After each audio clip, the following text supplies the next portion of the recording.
The following program discusses sensitive issues related to sexuality. Parents are cautioned this presentation may be too candid for younger audiences.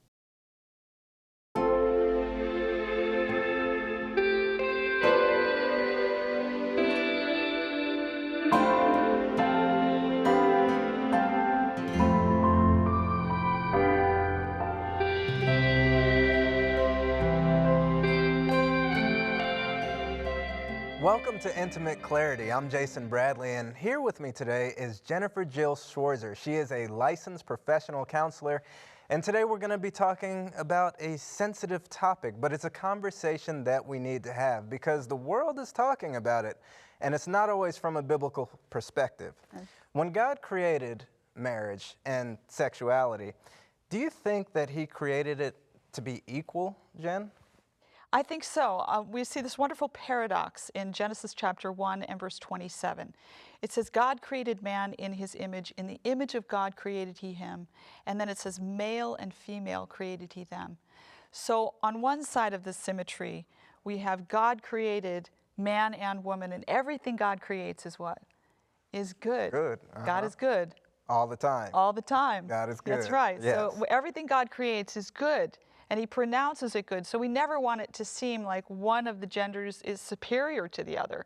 That would be against the biblical model of creation of the genders. But on the other hand, it says, male and female created He them. So we are equally good, but at the same time, we are different. And what we need to do is maintain the tension between those two things, because on the one hand, some forces in the world today say that one is better than the other. And on the other hand, there's an effort to completely obliterate the differences. And so we need to keep that tension carefully. Now, I personally believe that when God created man and woman, it was a horizontal relationship. And I'm going to explain where I'm coming from and give you some evidence, but I want to acknowledge up front that people feel differently about this. There are different interpretations and ideas, but this is mine, that God created man and woman in a horizontal configuration. There was no need for one to lead the other because there was no conflict, because there was no sin. So there was really no need for hierarchy in that relationship, in my thinking. But unfortunately, as a result of sin, there was a subjugation, I should say, of the woman to the man. And I get that from Genesis 3:16, where God gave Eve the punishments that would come upon her, or the consequences of her sin. And there were basically three things. You'll have pain and toil in childbearing, your desire will be toward your husband, and the third is he will rule over you. Now, it's very interesting to unpack that. The pain and toil in childbearing is huge. I mean, it looks like it. It is. And you know, you never have been through that, and you never will. But I can assure you, having been through 2 births with no anesthesia, God wasn't kidding when He said that. Wow. But I think that that's referring, by the way, to a lot more than just the birth process. I think it's referring to all the difficulties that come upon women because of their reproductive ability. PMS, perimenopause, menopause, all those things have symptoms and difficulties. Plus, I think it's talking about the social aspects of it, where women are always caring for children, and for people that might not be biologically children, might act like children. Women are the caregivers in the whole system. So there's a lot of pain and suffering that is entailed in those roles. But beyond that, it says your desire will be toward your husband. And that's an interesting word. It's teshuka. And it means to stretch out after. We only see it in 2 other places in the Bible. We see it in Song of Solomon, where it's talking about marital love and desire, but also in Genesis chapter 4, where it's talking about sin desiring to have Cain, in the sense of tempting him. So it's a very mysterious word, but I think what it's referring to, in my opinion, is this innate drive women have to acquire the approval of their husbands. And then the third part of that consequence of sin that came upon Eve was that he would rule over her. So I can't go to an extreme and say that there's no hierarchy after the fall. I can see that in the marital relationship, and I can see it in the New Testament too, where women are enjoined to submit to their husbands. Let me ask you this. Do you think that both parties, the man and the woman, both want approval from each other? I do. Yes. I think the marital relationship is so close that you just, and that person knows you better than anyone. But I think women especially are inclined to give up their own selves, and even to the point of giving up their own consciences for the approval of their husbands. We call that codependency and Wow. enabling. And it's common in both, but it's more common in women, in my opinion, in my observation. So that third part, he will rule over you, is a part that feminists really don't like to hear. I'm probably in the middle somewhere. I'm not into patriarchal kind of configurations in the home that can be very oppressive and controlling. But I also have to acknowledge that the Bible does say, women, submit yourself to your husbands. But it's interesting, it never says, husbands, make your wives submit. So it's always a voluntary submission. And that tells me that the quality of the submission is a free will submission. And so it seems that there would be something in that husband that would elicit that submission from the wife. And I believe that that's servant leadership. It speaks to the leadership style. That's there's so many different leadership styles. There's your dictator, you know, and then there's that servant leader. That's exactly. And that servant leader makes that woman want to submit. And if you think about it, in a dangerous world, the woman caring for her children is a very vulnerable little unit there, and she needs the protection of a leader as well. So that's how I think it worked out. I think that originally we were configured this way. As a result of the fall, there was an accommodation made. But through servant leadership, and the way servant leadership works is it lifts people back up to that horizontal configuration where it's appropriate. Obviously, we're not equal with God, so even though he's a servant leader in our lives, we're never going to be equal with him. But in that original design, they were equal, and I think that's God's ideal, and we should strive for that. To obtain as close to the Edenic model as possible. Does that make sense? That does. That does make a lot of sense. Yeah. And I thank God that we are different. Yeah, I know. I'm thankful for those differences. Makes life much more interesting. It does. You Yeah, know, you don't want to be the same as that one doesn't work for me. Yeah. So I like that there are differences, and I like that servant leader. And in the healthiest marriages, there is both an equality partnership kind of spirit between the two, where they work together on solving the problems that are entailed in raising a family. And at the same time, there's a respect for those differences and an acknowledgement that we're not exactly the same, and you're naturally going to prefer certain things, and I'm going to naturally prefer other things. So beautiful quote here. This is from Patriarchs and Prophets. And it's a book written by Ellen White, and she nailed it. And she wrote this quite a while ago, but she said, in the creation, God had made her, Eve, the equal of Adam. Had they remained obedient to God in harmony with his great law of love, they would ever have been in harmony with each other. But sin had brought discord, and now their union could be maintained and harmony preserved only by submission on the part of one or the other. Eve had been the first in transgression. She had fallen into temptation by separating from her companion, contrary to the divine direction.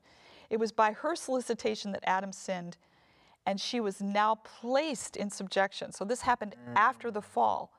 It wasn't before the fall, or why would it have been assigned after the fall? But now she was placed in subjection.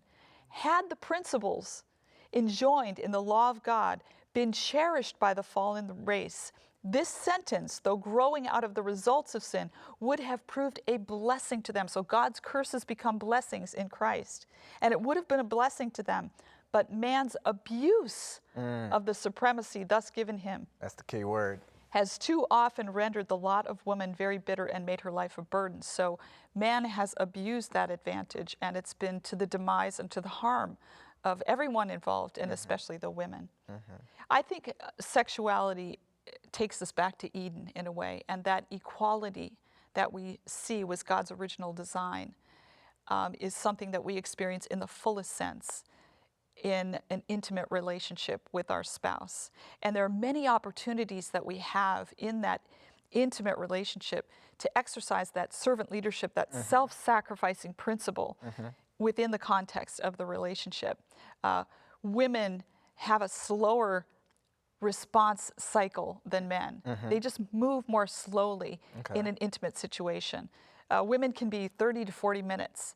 Men, it can be anywhere from 10 to 15 or 20, sometimes 5 if it's a really young man. And so that gives the members of that couple an opportunity to really minister to each other, even though we're different. And there are other differences. Women are more complicated. The word that is used to describe the creation of woman really literally means architect. God architected Eve, if I can say it that way. But the word for his creation of Adam means sculpted, like a potter sculpts clay. Okay. So the architect, it sounds a lot more complicated to me. And women are more physically complicated, particularly in the sexual department. And so it behooves men to learn how women work. And how do we learn how each other works? We learn by communication and by being willing to sacrifice for one another and understand one another, even though we're different. Yes, Yeah. yes. So what you're saying is there's a certain complexity That's right. to the woman, the way that she was formed, the way that she was Architected. So there's a certain complexity there, and there's differences between the male and female. Yeah. Okay, And those differences the give us an servant opportunity leadership. to serve one another and to understand and empathize and stretch ourselves to know someone who's vastly different from us. And that's really the core of unselfishness, is being able to stretch ourselves out and understand someone who's different than us. Yeah. And women and men are very, very different. Yes. In yes, unique yes. and complementary ways. Praise the Lord in a for good that. way, yeah. Yeah. Another area is that women's sexuality is accessed through their emotions. Men's sexuality is accessed more directly. So if a man expects a woman to access the way he does, he's going to make her sometimes feel violated or like a sex object. But if a woman, on the other hand, doesn't appreciate the fact that her husband is just a little more direct in his approach to sexuality, she could make him feel dirty or somehow out of line. And so we need to Yes. understand we're different, appreciate the differences, but be willing to stretch. And so, like, finding that balance. That's right. That's gotta be a difficult thing to find, is that balance. Yeah. Another area is that men tend to have higher sex drives. They tend to, have higher levels of testosterone. And in both males and females, testosterone is what drives sex drive. So men tend to want sex more than women, and this proverbial thing in marriage, like, not tonight, dear, I have a headache. And it's usually the woman saying that. Sometimes it's the man, but usually, stereotypically, it's the woman, because women's sex drive tends to be a little lower than a man because they have lower levels of testosterone. Well, what are we going to do with that? For men, sexual fulfillment in marriage is very, very important. For women, it's not usually. Now, it can be different, and I've counseled couples, and it's amazing how many times this thing is reversed, but I'm talking about generalities here. I'm not trying to pigeonhole anyone. But generally, men are going to have a higher sex drive, particularly when they're younger. And what are we going to do with that? Are we going to accommodate one another and appreciate one another and let the woman subdue the man's sex drive and let the man draw the woman out? Or are we going to put each other down as if somehow being different means that you're inferior? No, we need to appreciate and value one another, is my thinking. Absolutely. Yeah. So do you think that, like, in those situations where it's flipped around, that there may be some kind of testosterone deficiency in the male? There can be. There can be sexual addiction. There can be depression. Okay. There can be medications that the man can be on that can cut down his sex drive. There can be a lot of different things going on. That's where counseling comes in. You can kind of unpack and get to the core of what's going on. But it does happen. Wow, Jen, in that short amount of time, we really unpacked a lot. Give us a quick summary of what we talked about. Sure. God created man and woman equal, but he created us different. And sexuality gives us an opportunity to experience both the equality or the mutuality, the horizontality of that relationship, but also the differences. Wow. Yeah. You know, what really jumped out to me was the whole servant leadership model, and that's how Christ loves the church, and that's how the man should love the woman. Amen. Well, it's been great sitting here and talking to you, and I hope that you will join us next time on Intimate Clarity.